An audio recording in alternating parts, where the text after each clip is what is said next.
Hey guys, welcome back to Builds by Maz. In this video, I'll cover all the steps needed to finish drywall so you can get a smooth finish that's ready for texture or paint. I'm not a pro at this, but I'll be able to show you what this process really looks like for an average DIYer. And by the end, you'll know how to finish walls and make them look like this. Let's get started.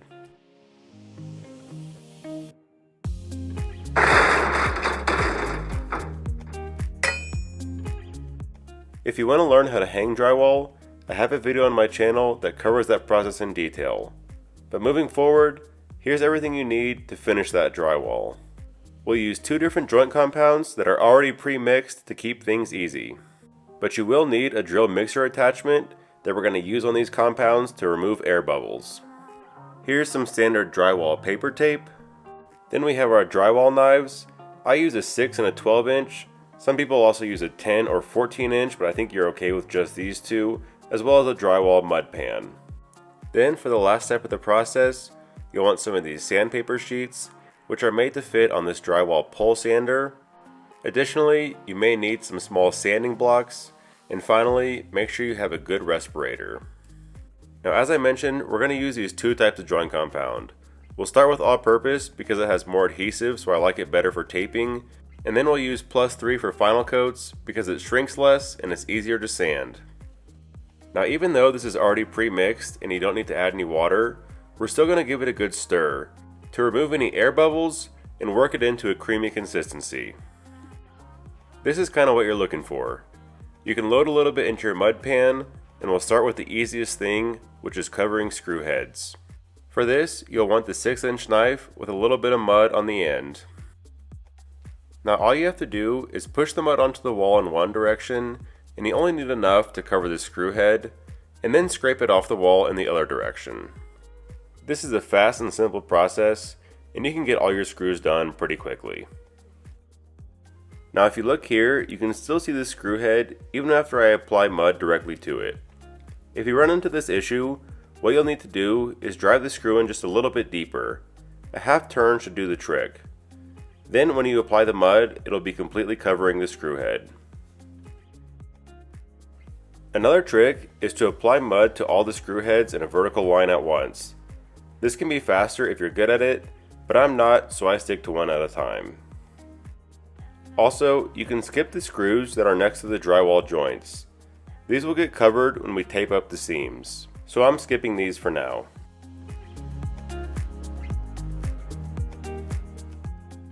The next thing we need to do is prefill, which is filling any of these gaps between boards that are 1/8 of an inch or greater. But first, let's talk about the different kinds of drywall joints. First, you have tapered or flat joints. This is where the beveled factory edges of drywall boards meet. You can see the gap under my knife, which will be filled with mud, so this joint can actually be perfectly flat when it's finished. Then you have butt joints, which is where the cut ends of drywall boards meet. There's no taper on these, so the boards are already flush together, and there's no room for mud to go underneath the knife. So what we'll do is build up a layer of mud and taper it down so it gives the illusion of being flat. But more on that later. For now, let's focus on prefill, and with these tapered joints, you normally don't need to prefill them, unless you have a larger gap like this. And prefilling these gaps really helps prevent cracks in the future. So you just want to spread mud along the gap and push it into the opening, scraping off any excess. You don't want to build up any mud on the surface of the drywall right now. We're just working it into the gap. You also want to prefill most of the butt joints, unless the boards are pressed together really tightly.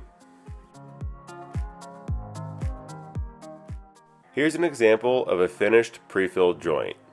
Once you have all the butt joints and wide taper joints prefilled, you can also do the inside corners. You're really just trying to force mud back into the gap where the two drywall sheets meet each other. And again, be sure to scrape off any excess. This includes doing it along the edges of the ceiling. Next, let's cover big gaps like this, which is anything wider than about 1/4 inch. For that, you can actually just use a little bit of spray foam. This will fill the gap and act as a backer for our next layer, which will be the drywall tape. It's not ideal to have gaps this large, But in reality, if you're hanging the drywall yourself and you're not a professional, these are going to happen. So this is a pretty easy fix. Once the foam is dried, you can cut the excess so that it's sitting flush with the surface. The next day, you'll see the mud on the screw holes has shrunk a little bit, so it needs a second layer. This is the exact same process as the first time around. Just make sure you're hitting every screw.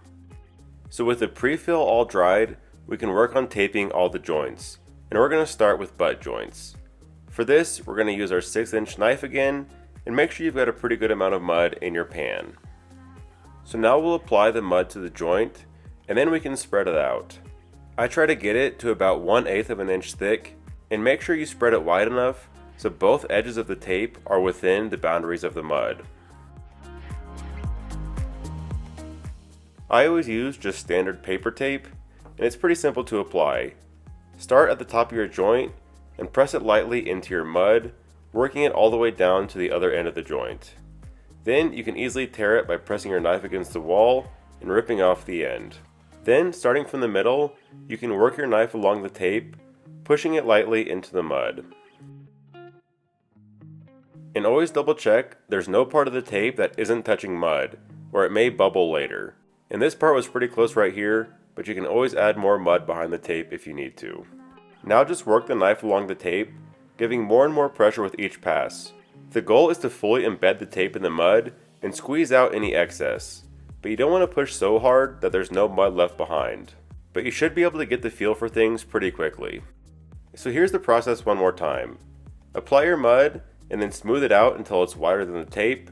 Then apply the tape directly over the joint.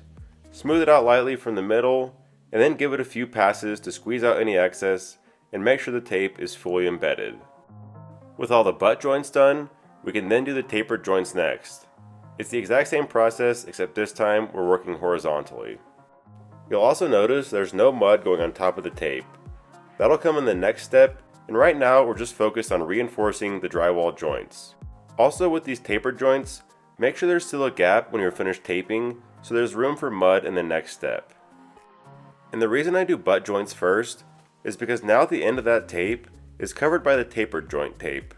And because of that taper, this joint will be easier to fill and finish and create a flat wall to hide everything.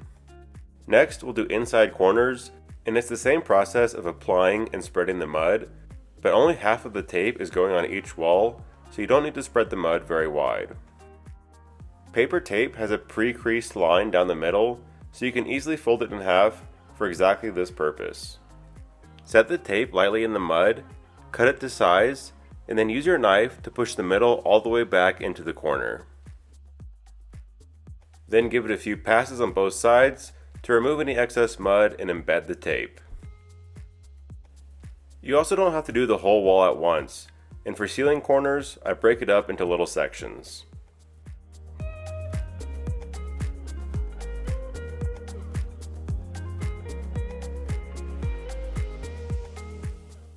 For outside corners, you'll need to get some corner bead, which just costs a few bucks. I like this paper-faced bead, which is metal inside and has a paper outer layer.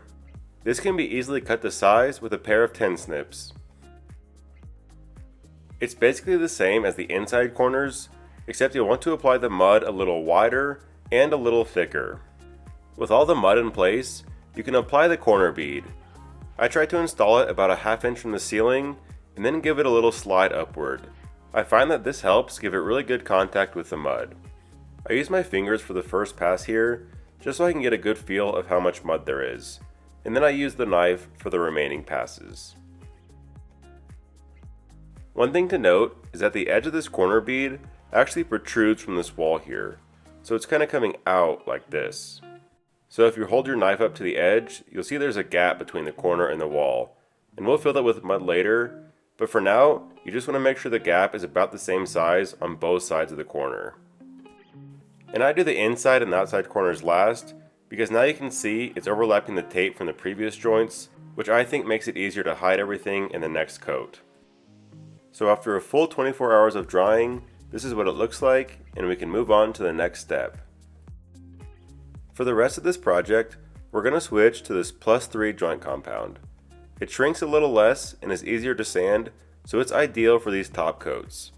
We'll do our third and final layer on the screw heads, and then those will be done. For this first fill layer, we'll switch to a 12-inch knife, because we'll need the length to apply a lot of mud and to help taper it down. We're going to start with these butt joints, which remember are already flat. So we're going to build up a little layer over the joint, and then smooth and taper it out so it appears flat, even though it really isn't. Now you'll need to load up your knife with a lot of mud for this, because we're going to be spreading a lot on the wall. With the knife mostly offset to one side of the joint, spread a layer of mud along its full length. You may not be able to do it all in one pass, but just get more mud on your knife and continue on spreading. When you're applying the mud, start with a knife like this and slowly flatten it against the wall as you work your way down. Add another layer of mud to the other side of the joint with just a slight overlap in the middle. Now what we're going to do is taper both sides of the mud so that it blends in with the wall. And all you're doing is putting pressure on the outside edge of the knife so that the blade flexes a little bit. And as you scrape down along the wall, you'll take off a lot of the mud. Just scrape that off in your pan and then do the other side. So with a lot of this excess mud removed from the edges, you can now work towards the middle, using light, even pressure along the blade to smooth out the mud. It doesn't have to be perfect here. You're just trying to create a nice even layer that covers up the tape and is mostly smooth. So as you can see, the tape is no longer visible here, and even though I have a couple slight imperfections, I'm not going to worry about these because we're going to add another layer of mud once this is dried. Now with tapered joints, because we still have the gap in the middle, we don't need to spread the mud so wide on either side. We can just do one pass right along the middle.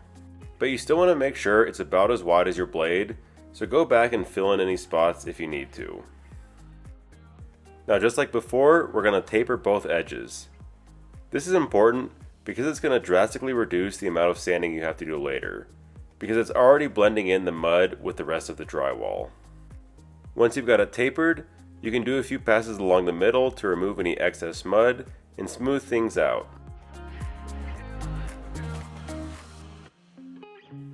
Now the tapered gap is gone and this wall is totally flat. The main thing to note with outside corners is that they take a ton of mud because you're filling in that gap that we talked about earlier. But you'll want to apply the mud about one blade's thickness on each side of the corner, taper it off, and then smooth it out. For inside corners, we're going to go back to a 6-inch knife, and I load mud on the blade mostly on the side closest to the corner.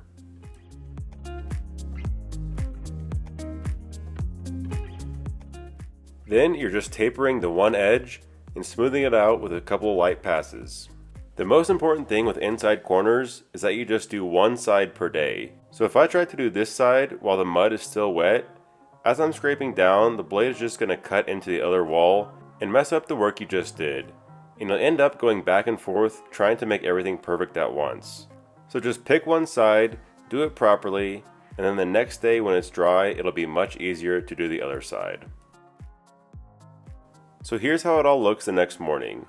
It's mostly good, but there are a few wet spots, especially in this corner here, which I did late last night. So if this happens to you, give it more time to dry. Don't try and rush things. So with everything fully dry, we're now going to add a thin finish coat. The goal is to just fill in any of the imperfections from the previous coat and make it as good as we can before sanding. It's more or less the same process as the last layer, but this time you're just applying a much thinner coat of mud, so you'll use a lot less overall. But for these butt joints, you're again doing a double wide layer, tapering it off, and then trying to smooth out the middle. This time paying more attention to any imperfections and trying to get it as perfect as you can. So now all the little bumps are filled in, and this looks much smoother. This tapered joint has a bunch of bumps and ridges, and you can also sand between coats if you want. But adding this next coat can fix a lot of those problems on its own, so I normally don't sand between coats unless one area is exceptionally bad. This also doesn't have to be your final coat. Once it's dried, if you still don't like it, you can just do it again and add another thin coat to the areas that need it. For the outside corners, you can see that gap is mostly filled in from the previous coat, so you're going to use way less mud here, just smoothing things out on the surface. We can also finish the inside corners. With one side totally dry from yesterday, we can now go back and finish the other side. The inside corners normally only need one coat per side, so you're still finishing it at the same time as everything else.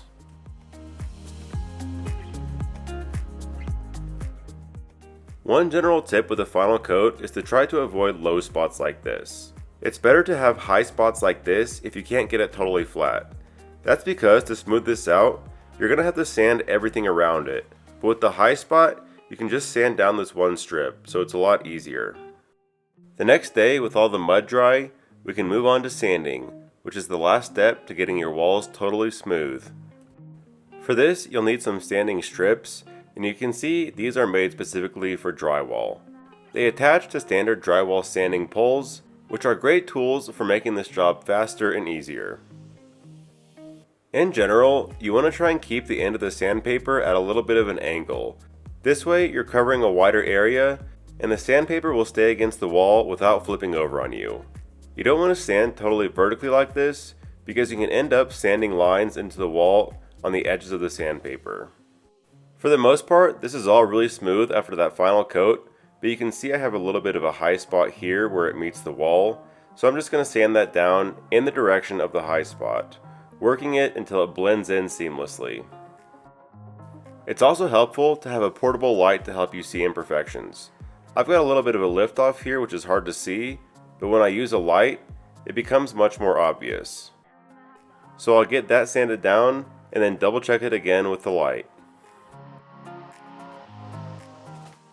So you just need to work your way around the room, keeping your eye out for spots that need to be sanded down. In general, the screw holes just need one quick pass, but I pay more attention to all the joints. I like to do one pass with just the room lighting, and then go back with my portable light to look for any spots that I missed. Don't forget to do the ceiling, and make sure you have a good respirator because there's going to be a lot of airborne dust. For tight spaces, you can use a drywall sanding sponge. One side is medium grit and one side is fine, and I almost always use this fine side. It's pretty easy to feel which is which. But these are great for fitting into corner areas like right here. When I'm done, I try to wipe off some of the excess drywall dust with an old broom. One quick pass is fine, just to make sure there's not too much buildup anywhere that could interfere with texture or paint primer. But that's the last step, and here's the final look. And once I textured and primed everything, the joints totally disappeared, and now it's looking more like a finished room. If you want to see how to texture your own walls using just a Home Depot rental, then be sure to subscribe to the channel, and I'll be covering that in the next video. I hope this video showed you that anyone can finish their own drywall with just a little practice. Thanks again for watching, and we'll see you next time.